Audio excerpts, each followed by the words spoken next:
नमस्कार, मैं हूं राज ठाकुर आपके साथ। आप देख रहे हैं न्यूज 18 पंजाब हरियाणा हिमाचल। बुलेटिन की शुरुआत बड़ी खबर के साथ।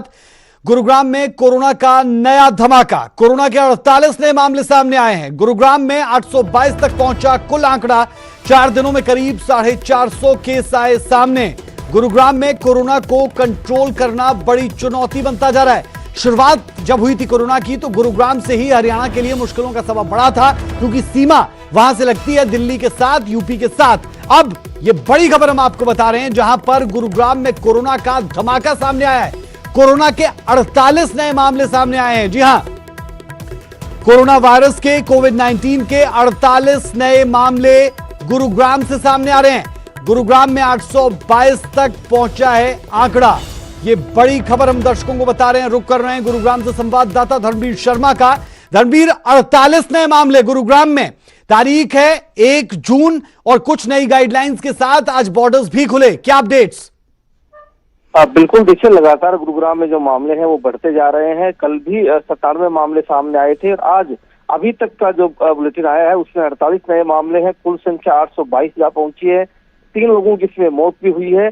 अब जब नई गाइडलाइंस के साथ खुल रहा है तो जाहिर सी बात है खतरा भी लगातार बढ़ेगा, क्योंकि लॉकडाउन 4 में भी जब कुछ रियायतें दी गई थी तो उसके बाद लगातार गुरुग्राम में ये संख्या बढ़ती चली गई और लगातार जो है संख्या बढ़ी है।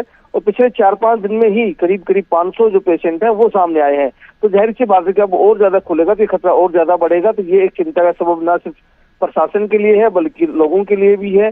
कंटेनमेंट जोन जरूर ज्यादा बनाए गए हैं गुरुग्राम में, जहाँ मरीज जाते हैं वहीं पर कंटेनमेंट जोन बनाया जा रहा है, लेकिन उसका बहुत ज्यादा असर देखने को नहीं मिल रहा। अगर हम बात करें पिछले दिनों जो मरीज आए हैं वो पूरे शहर के हर एक उस इलाके से आए हैं, दूर दराज तक के इलाकों से आए हैं। तो जाहिर सी बात है कि पूरे शहर में संक्रमण का खतरा है। धर्मवीर, एक अहम पहलू आज के दिन का यह भी कि जो केंद्र की गाइडलाइंस थी उसके हिसाब से इंटरस्टेट एक्टिविटीज शुरू है। दिल्ली के साथ 4 बॉर्डर हरियाणा के लगते हैं, वहां से भी आवाजाही अब हो रही है।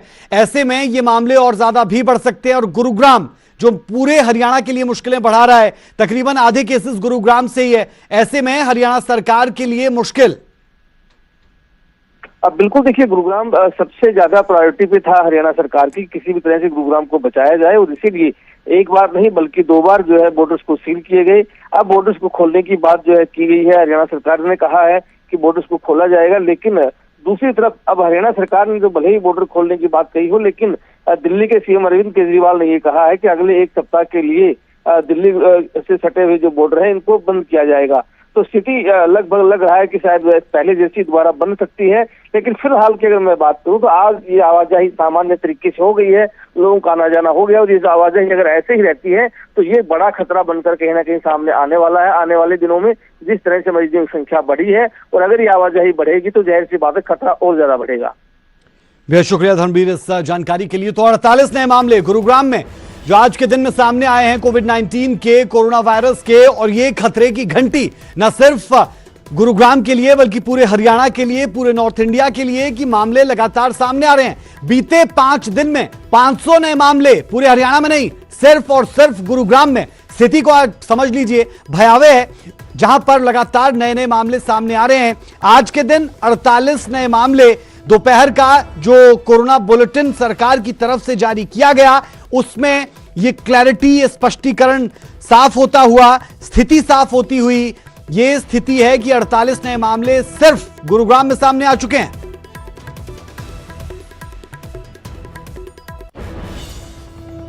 गुरुग्राम में नहीं, सिरसा में भी कुछ ऐसा ही वायरस का ब्लास्ट होता हुआ नजर आया। एक झटके में 28 कोरोना के केस सामने आ गए। महाराष्ट्र से लौटे 15 लोग संक्रमित पाए गए हैं।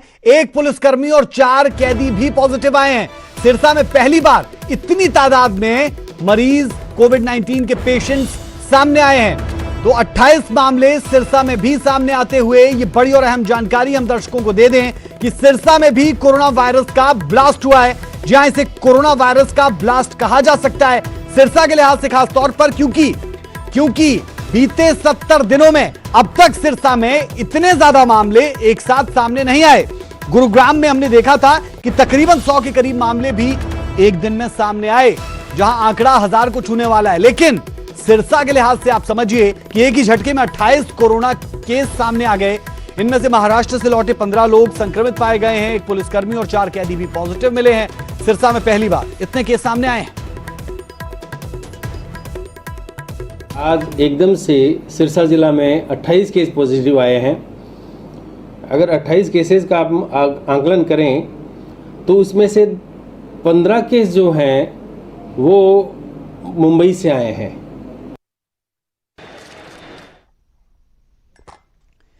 चलिए सीधे रुख कर लेते हैं सिरसा का। संवाददाता नकुल जसूजा हमारे साथ जुड़ रहे हैं।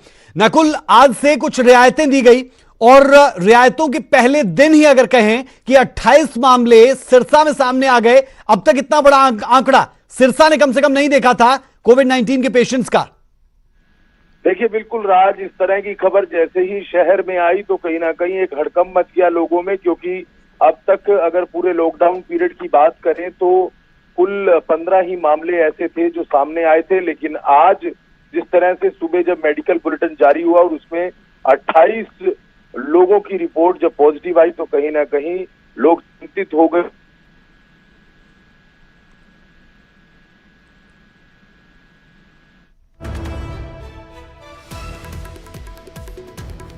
बिल्कुल, तो जहां पहले सिर्फ 15 मामले थे अब 28 और नए मामले सामने आ चुके हैं।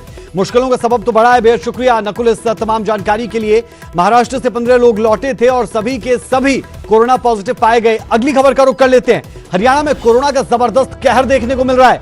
12 घंटे में 125 से ज्यादा नए केस सामने आ चुके हैं। 48 और ये 28 कुल मिलाकर 76 मामले इन दो जगह से, जो गुरुग्राम और उसके साथ साथ सिरसा, इन दो जगह से ही सामने आ चुके हैं। और अब कहा जा सकता है कि हरियाणा में कोरोना का ब्लास्ट देखने को मिल रहा है। एक साथ 150 के करीब मामले सामने आ चुके हैं। 12 घंटे में हरियाणा में 2200 के पार आंकड़ा पहुंचता हुआ नजर आ रहा है। गुरुग्राम में 48 नए केस है। अब तक 822 मामले गुरुग्राम में हो चुके हैं। सोनीपत में 21 नए केस, अब तक 233 मामले हो चुके हैं। सिरसा में 28 नए मामले सामने आए और आंकड़ा 45 पर पहुंच गया। कैथल में 10, दादरी में 4, करनाल में 6 नए केस, भिवानी में 5 मामले, बहादुरगढ़ में 4 मामले, मेवात में 2 नए मरीज। बढ़ते मामलों से रिकवरी रेट 50% से नीचे पहुंच चुका है। हरियाणा में अब तक कोरोना से 20 लोगों की मौत हो चुकी है। आंकड़ा 2200 के पार है। जिन लोगों की जान गई है वो आंकड़ा 20 पर है। लेकिन सबसे ज्यादा मुश्किल और बेचैनी क्या बढ़ा रहा है? सबसे ज्यादा मुश्किल और बेचैनी ये बात बढ़ा रही है कि अब एक एक जिले से भारी तादाद में गिनती सामने आ रही है। सोनीपत 21, सिरसा 28, गुरुग्राम 48 और ये सब कुछ आज के दिन का हाल है। आज के मेडिकल बुलेटिन में ये जानकारी दी गई है कि भारी तादाद में इन जिलों से कोविड-19 से संक्रमित लोग सामने आ रहे हैं।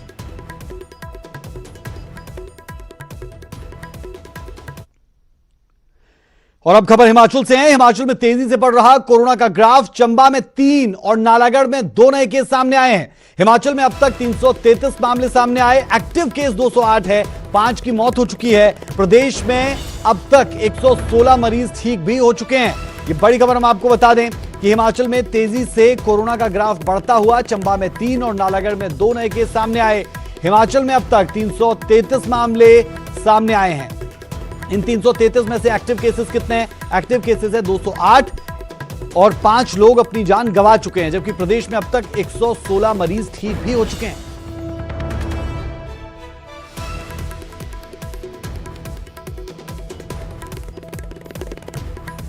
चलिए रुक कर लेते हैं हिमाचल का। संवाददाता प्रदीप ठाकुर हमारे साथ जुड़े हैं। प्रदीप, 333 पर आंकड़ा हिमाचल प्रदेश में पहुंच चुका है। जानना चाह रहे हैं कि स्थिति क्या है हिमाचल प्रदेश में और नई गाइडलाइन जो सेंटर की आई उसे इंप्लीमेंट हिमाचल प्रदेश ने भी किया और उसके बाद आंकड़ा जो धीरे धीरे बढ़ रहा था वो ऊपर की ओर जाता हुआ दिख रहा है। लोगों में इसे लेकर किस तरीके की बातें, क्या पूरे प्रदेश का हाल? बिल्कुल राज, देखिए अगर पूरे प्रदेश की बात करें तो इस वक्त बेशक जो है यहाँ पर कोरोना के मामले बढ़ रहे हैं, लेकिन अच्छी बात यह है कि ये सारे मामले इंस्टीट्यूशनल क्वारंटीन से आ रहे हैं। तो ऐसे में जो पैनिक लेने वाली बात कह सकते हैं हम या घबराने वाली बात है वो नहीं है। लेकिन इतना जरूर है कि मामले बढ़ रहे हैं, फिर भी उससे जो है चिंता जरूर बढ़ेगी। और अभी क्योंकि 333 केस जो है टोटल केस अब तक हैं और उनमें एक्टिव केस हिमाचल प्रदेश में 208 हैं और इनमें से कुछ जो है 116 लोग ठीक हो चुके हैं और 5 लोगों की मौत हो चुकी है। तो ऐसे में आज भी काफी सारे जो टेस्ट है कोविड-19 के वो हुए हैं, उसकी रिपोर्ट भी आना बाकी है। और सुबह के समय जो है सोलन जिला से 2 लोग जो है वो कोरोना पॉजिटिव पाए गए थे। हालांकि आज कोई ठीक नहीं हुआ है। इसके बाद जो है क्योंकि आज मुख्यमंत्री जयराम ठाकुर से भी हमने बात की तो उन्होंने नई गाइडलाइंस को लेकर भी जानकारी दी है। और उसमें एक बात साफ तौर पर कही गई है कि अब जो बाहर से आने वाले लोग हैं उनको सरकारी मदद से नहीं लाया जाएगा। अब तक जो है ट्रेन के जरिए लोगों को लाया गया, बाई एयर भी जो है लोगों को लाया गया और विशेष बसें भी जो है वो चलाई गई। लेकिन अब जो भी लोग प्रदेश के बाहर अगर फंसे हैं, कहीं भी फंसे हैं, अगर वो लोग प्रदेश में लौटना चाहते हैं तो उन्हें जो निर्धारित जो नियम है, चाहे वो पास बनाना है और उसके साथ साथ अब वाहन की अपनी व्यवस्था करनी होगी, उसके बाद ही वो प्रदेश में आ सकेंगे। हालांकि आज से सरकार की तरफ से जो कर्फ्यू ढील है उसे बढ़ाकर 14 घंटे किया गया है, लेकिन अधिकार जो है जिलाधीश को दिए गए हैं कि वो उसमें कम भी कर सकते हैं या ज्यादा भी जो है जो कम जो है जितना उन्हें लगता है सूटेबल उतना वो जो है उसमें कर्फ्यू ढील दे सकते हैं। और इस दौरान दुकानें जो है किस तरह से खुलनी है, क्या रविवार को दुकानें खोली जाएंगी या नहीं खोली जाएंगी, रात के समय जो है कंप्लीट कर्फ्यू रहेगा, ये निर्देश पहले से ही हैं। तो ऐसे में कह सकते हैं कि अब अर्थव्यवस्था को पटरी पर लाने के लिए सरकार ये कोशिश है। बेहद शुक्रिया प्रदीप इस जानकारी के लिए। तो हिमाचल में तेजी से कोरोना का ग्राफ बढ़ रहा है, लेकिन दूसरी तरफ कहीं ना कहीं आर्थिकी पर असर जो पड़ रहा है उसके लिए भी सेंटर की गाइडलाइंस के हिसाब से चीजों को खोला गया, लेकिन प्रदेश अपने हिसाब से डिसाइड कर सकते हैं।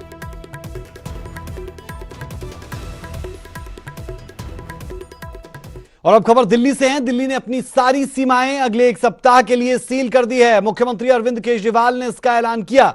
इस दौरान केवल जरूरी सेवाओं से जुड़े वाहनों और व्यक्तियों को जाने की परमिशन होगी।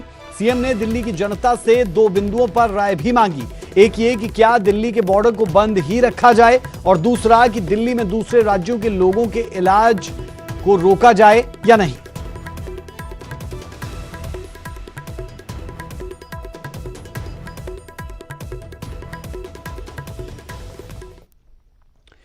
उधर बीजेपी दिल्ली की केजरीवाल सरकार पर मौत के आंकड़े छुपाने का आरोप लगाया जा रहा है और जगह जगह प्रदर्शन किए जा रहे हैं। बीजेपी ने दिल्ली के कनॉट प्लेस में केजरीवाल सरकार के खिलाफ प्रदर्शन किया, जबकि नेता श्याम जाजू ने कहा कि केजरीवाल मौत के आंकड़े से लोगों का ध्यान भटकाने के लिए इस तरीके की घोषणाएं कर रहे हैं। के मुख्यमंत्री अरविंद केजरीवाल ने प्रेस कॉन्फ्रेंस कर ऐलान कर दिया है कि 1 हफ्ते के लिए दिल्ली के जो बॉर्डर है वो सील रहेंगे। सर, दिल्ली के बॉर्डर को सील करने का ऐलान कर दिया गया अरविंद केजरीवाल की तरफ से। ऐसा है, केंद्र सरकार ने बताया है जिसके कारण पेशेंट्स कम से कम हो, ये सब बातें करनी चाहिए। पर हमारा केजरीवाल जी का ये अपना ध्यान डाइवर्ट करने का ये तरीका है। दिल्ली में कोरोना ग्रस्त लोगों की संख्या क्यों बढ़ रही है?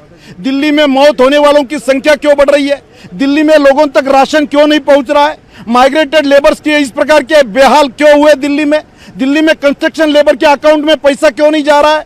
केंद्र सरकार ने जो जो सुविधाएं दी है वो जनता तक पहुंच नहीं रही है। इसमें दिल्ली सरकार पूरी तरह से अक्षम साबित हुई है। एक भी बार दिल्ली का मुख्यमंत्री किसी अस्पताल में नहीं दिखा है। हमारे केंद्रीय हेल्थ मिनिस्टर डॉक्टर हर्षवर्धन जी, हमारे प्रदेश अध्यक्ष, हमारे भारतीय जनता पार्टी के नेता सभी अस्पतालों में जा रहे हैं। दिल्ली का मुख्यमंत्री कभी किसी ने कोई अस्पताल में नहीं देखा है। इसका जवाब केजरीवाल जी को देना चाहिए। लेकिन सर, अरविंद केजरीवाल ने प्रेस कॉन्फ्रेंस में ये भी कहा कि जो दिल्ली के लोग हैं वो चाहते हैं कि फिलहाल दिल्ली में जो दिल्ली के अस्पताल है उसमें दिल्ली के ही लोगों का इलाज होना चाहिए। ये केवल फूट डालो और राज करो की नीति है। अभी तो सवाल है लोगों को इलाज मिलना चाहिए। इतने दिन हमने ये नहीं कहा था कि दिल्ली के लोगों को इलाज मत दो। दिल्ली के पेशेंट्स का टेस्टिंग टाइम पे नहीं हो रहा है, उनको एडमिशन नहीं हो रहा है, एडमिशन होने के बाद वेंटिलेटर नहीं मिल रहा है, एम्बुलेंस समय पे नहीं जा रही है। इन सब बातों का जवाब देने के बजाय केजरीवाल जी दिल्ली का और दिल्ली के बाहर का इस प्रकार का एक नया इशू खड़ा करके लोगों का ध्यान डाइवर्ट कर रहे हैं। हमारा केजरीवाल जी को कहना है सब सुविधाएं लोगों तक पहुंचाने में सरकार को अपना ध्यान दिलाना चाहिए। तो आपने देखा, ये थे हमारे साथ बात करने के लिए श्याम जाजू, जिनका कहना है कि दिल्ली सरकार सिर्फ लोगों का ध्यान भटकाने के लिए इस तरीके के घोषणाएं कर रही है। कैमरा पर्सन नगेंद्र के साथ रचना, न्यूज़ 18 दिल्ली। कोरोना काल में महंगाई की दोहरी मार। जी हां, गैर सब्सिडी एलपीजी सिलेंडर के दाम बढ़े हैं। बता दें 11.50 से लेकर 37 रुपए तक की बढ़ोतरी हुई है। 19 किलो वाले सिलेंडर के दाम 110 रुपए तक बढ़े हैं।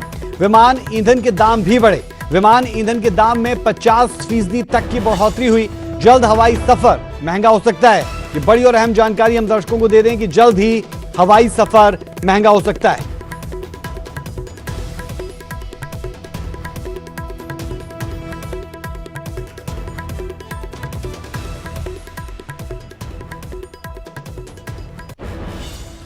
और अब बड़ी खबर न्यूज 18 पर सूत्रों के हवाले से एक्सक्लूसिव खबर। पंजाब में जल्द सस्ती हो सकती है बिजली। बिजली की दरों में कटौती की तैयारी में सरकार। बिजली की नई दरों का जल्द ऐलान किया जा सकता है। महंगी बिजली को लेकर उठाते रहे हैं सवाल और इन सवालों के बीच में अब ये न्यूज 18 के पास सूत्रों के हवाले से एक्सक्लूसिव खबर। पंजाब में जल्द सस्ती हो सकती है बिजली। बिजली की दरों में कटौती की तैयारी में सरकार।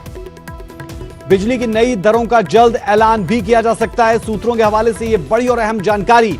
महंगी बिजली को लेकर सवाल उठाता रहा है जब विपक्ष में होती हैं पार्टियां या फिर जो आम लोग हैं वो भी इसकी मार को लगातार झेलते रहे हैं और खासतौर पर उद्योग धंधे बहुत वक्त तक बंद रहे जिसके कारण उन पर भी बिजली बिलों की मार पड़ी है। बहरहाल 360 डिग्री में इसे कैसे लिया जाए, संवाददाता पंकज कपाही हमारे साथ। पंकज, महंगी बिजली को लेकर सवाल उठते रहे हैं और अब जो बिजली है वो सस्ती हो सकती है, क्या अपडेट्स है? देखिए, जो न्यूज 18 के सोर्सेज जानकारी दे रहे हैं कि आज बिजली की दरों को लेकर फैसला जो है वो आ सकता है और जानकारी ये भी मिल रही है कि 1 रुपए से लेकर 60 पैसे तक बिजली जो है वो पंजाब में सस्ती हो सकती है। घरेलू उत्पादों के लिए अच्छी खबर जो है पंजाब में आ सकती है। ये न्यूज 18 के सोर्सेज जानकारी दे रहे हैं और किसी भी समय जो पंजाब सरकार का ये फैसला आ सकता है, क्योंकि लगातार आम आदमी पार्टी पंजाब सरकार पर निशाना साध रही थी कि दिल्ली में अगर आम आदमी पार्टी की सरकार है वहां पर बिजली सस्ती हो सकती है तो पंजाब में इतनी बिजली महंगी क्यों है। क्योंकि ये विभाग जो है पहले गुरप्रीत कांगड़ के पास होता था, उसके बाद नवजोत सिंह सिद्धू को बिजली डिपार्टमेंट दिया गया, लेकिन नवजोत सिंह सिद्धू ने ये डिपार्टमेंट लेने से मना कर दिया और उसके बाद ये डिपार्टमेंट, बिजली का डिपार्टमेंट जो है वो मुख्यमंत्री कैप्टन अमरिंदर सिंह के पास है और लगातार मुख्यमंत्री इस बात को लेकर निशाने पर रहे हैं और अब जानकारी ये मिल रही है कि किसी भी समय बिजली की दरों में कटौती हो सकती है और घरेलू उत्पादकों में 60 पैसे से लेकर 1 रुपए तक बिजली जो है वो पंजाब में सस्ती हो सकती है। पंकज, क्या सिर्फ घरेलू उत्पाद या फिर जो कमर्शियल मीटर्स है यानी जो उद्योग धंधों में लोग हैं वहां पर उन्हें भी फायदा मिल सकता है? देखिए, जो न्यूज 18 के सोर्सेज जानकारी दे रहे हैं उसमें अभी तक डोमेस्टिक जो बिजली की खपत है यानी कि जो घरेलू खपत है उस पर सरकार ने फैसला लिया है। हालांकि क्योंकि जो दूसरी तरफ जो है इंडस्ट्री को लेकर बिजली है उसको लेकर अभी कोई जानकारी नहीं मिली है, लेकिन घरेलू उत्पादकों के लिए एक अच्छी खबर पंजाब में जो है वो आ सकती है। 60 पैसे से लेकर 1 रुपए तक बिजली जो है वो पंजाब में सस्ती हो सकती है। बिल्कुल, बेहद शुक्रिया। तो रेजिडेंशियल मीटर्स जिन पर 60 पैसे से लेकर 1 रुपए तक की कटौती की जा सकती है, ये न्यूज 18 के पास सूत्रों के हवाले से एक्सक्लूसिव खबर और एक्सक्लूसिव जानकारी जो आप सब तक हमने पहुंचाई। पंजाब के लिहाज से ये बड़ी खबर कही जा सकती है क्योंकि महंगी बिजली पर सरकार को लगातार घेरा जाता रहा है। आम आदमी पार्टी दिल्ली का उदाहरण देते हुए पंजाब में क्यों ये मुमकिन नहीं, ये लगातार कहती रही है और अब ये बड़ी खबर सूत्रों के हवाले से जानकारी दे रहे थे पंकज कपाही।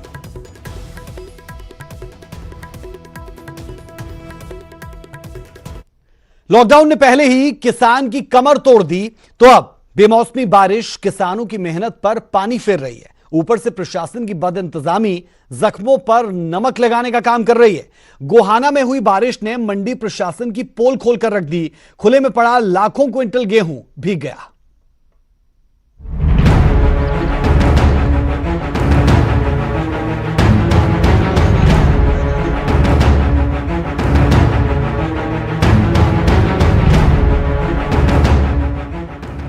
हर बार की तरह टोहाना मंडी प्रशासन ने गेहूं उठान के दावे तो बहुत किए थे, लेकिन शनिवार को आई बारिश के साथ ही वो सारे दावे पानी में बह गए। मंडी में खुले पड़े लाखों क्विंटल गेहूं के कट्टे भीग गए। ये गेहूं सरकारी एजेंसियों हिफेड, फूड सप्लाई और एफसीआई ने खरीदा था। पानी निकासी का उचित प्रबंध न होने की वजह से मंडी के अंदर 1-1 फीट से भी ज्यादा पानी भर गया। बारिश की चेतावनी के बाद भी गेहूं का उठान नहीं करवाया गया। सारा ये तो तकरीबन 3-4 लाख कट्टे भिज रहे हैं जी। थोड़े बहुत साइडों में ये दुकानदारों ने अपना तिरपाल ऊपर डाल करके थोड़ा बचाव कर रखा है। नीचे जो कट्टा एक एक कट्टा बिल्कुल मंडी में सारा खराब हो गया। पानी की निकासी बिल्कुल भी नहीं है, कोई व्यवस्था नहीं है, ना सीवर ना कुछ, ना जनरेटर चला रहे, पानी मोटर काट दे, सब खान की चक्कर में है। पैसा खूब मंडी से लिया जा रहा है और मार्केट फीस तो जाओगी, इंतजाम कुछ नहीं है। आप देखो जल भरा खड़ा मोटर की वजह से, जनरेटर चला दें तो सारा पानी उतर जाएगा। सीवर ब्लॉक है, सीवर ब्लॉक और ना पंप चल रहा हो निकासी वाला। पानी निकासी और गेहूं की बोरियों के उठान के नाम पर आढ़तियों से 3 से 4 रुपए प्रति बैग मांगे जा रहे हैं। आढ़ती गेहूं की पेमेंट वक्त पर नहीं मिलने से पहले ही परेशान थे। अब बारिश में लाखों क्विंटल भीग गया, जिससे आढ़तियों पर दोहरी मार पड़ी है। सुनील जिंदल, न्यूज़ 18, गोहाना।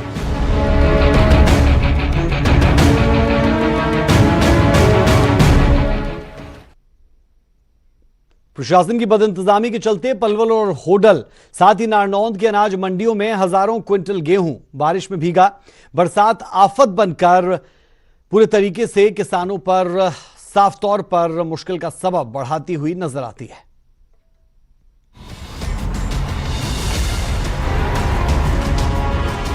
पलवल में देर रात हुई बरसात से अनाज मंडी ने तालाब का रूप ले लिया, जिसके कारण हजारों गेहूं के कट्टे पानी में डूब गए। आढ़तियों को लाखों का नुकसान उठाना पड़ा। लॉकडाउन में मजदूर अपने घर चले गए हैं। गेहूं उठान वक्त पर नहीं हो रहा है और बारिश ने रही सही कसर पूरी कर दी। आढ़तियों का आरोप है कि होडल अनाज मंडी में मार्केट कमेटी को कई लाख रुपए की फीस दी जाती है, लेकिन सुविधा के नाम पर होडल मंडी जीरो है। देखिए, अचानक ही आई बारिश से व्यापारियों को, आढ़तियों को, किसानों को, सभी को नुकसान है। हमारी सरकार से एक ही गुजारिश है कि सरकार इसको अपने सुरक्षित स्थान पर पहुंचाए। तो जैसे भीज गया है तो काफ़ी नुकसान हुआ है गेहूँ?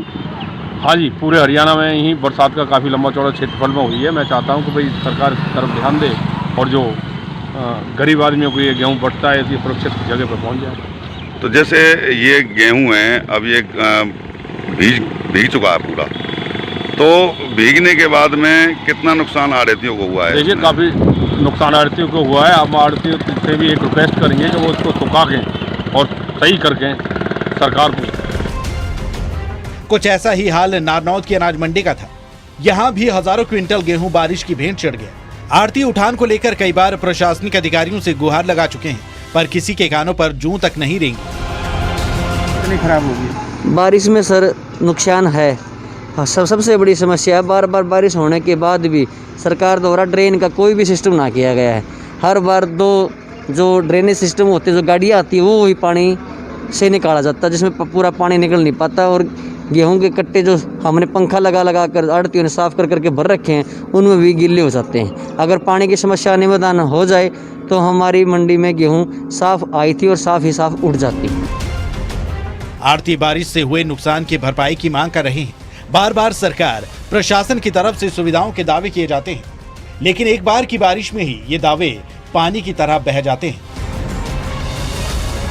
Bureau report, news 18। लॉकडाउन में ढील मिलते ही जुर्म की वारदातें भी सामने आने लगी हैं। हिसार के बरवाला कस्बे में प्यार के दुश्मनों ने अपनी बहन की मांग उजाड़ कर रख दी। सगे भाई ने अपनी बहन के पति की गोली मारकर हत्या कर दी। लड़की के परिजन उसके प्रेम विवाह से नाखुश थे। यह रिपोर्ट देखें, हमें इजाजत दें, नमस्कार।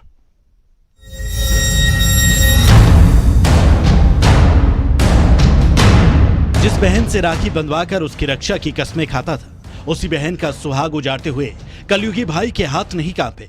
बरवाला के हांसी रोड पर हिसार होंडा गैराज के मालिक की गोली मारकर हत्या कर दी गई। मामला ऑनर किलिंग का बताया जा रहा है। गांव चिटोद की पूजा ने गांव के ही नरेंद्र से 2 साल पहले घर वालों की मर्जी के खिलाफ प्रेम विवाह किया था। तब से ही उसके परिजन उससे नाराज थे, लेकिन कुछ महीने पहले मायके वालों ने पूजा के घर आना जाना शुरू कर दिया था। शनिवार को उसका भाई और उसके साथ 2 और लड़के गैराज में आए। नरेंद्र के साथ चाय पी। पूजा के भाई सचिन ने नरेंद्र को गोली मार दी। मेरे भैया आए हमारे पास, वो मतलब लगभग 2:40-40 पे आए थे। पहले वो ऊपर आए, बोले चाय बना दे, मैंने चाय बना दी। वो नीचे चले गए, फिर वो चाय लेने ऊपर आए, फिर चाय लेके नीचे चले गए। उन्होंने चाय पी, कम से कम 10-15 मिनट बैठे हैं वो नीचे, फिर वापस ऊपर आए कि मैं घर जा रहा हूँ। कहा ठीक है चले जाओ। फिर ये बाहर काम कर रहा था तो बाहर इसके वो पड़ोस साइड में खड़ा था, उसने गोली मार के, और वो मेरे मामा का लड़का और एक उसका पड़ोसी है, वो बाइक लेके आया और उसके साथ भाग गया। अच्छा, कितने जने थे वो? 3 जने? हाँ जी। बाइक पे है? हाँ जी। आरोपी वारदात को अंजाम देकर बाकी 2 साथियों के साथ मौके से फरार हो गया। नरेंद्र को अस्पताल ले जाया गया, लेकिन डॉक्टर्स ने उसे मृत घोषित कर दिया। पीड़ित की पत्नी के बयान पर पुलिस ने मुकदमा दर्ज कर लिया है। परिजनों को अपनी बेटी का प्रेम विवाह करना इतना नागवार लगा कि उसे जिंदगी भर का गम दे दिया। संदीप सैनी, न्यूज़ 18, हिसार।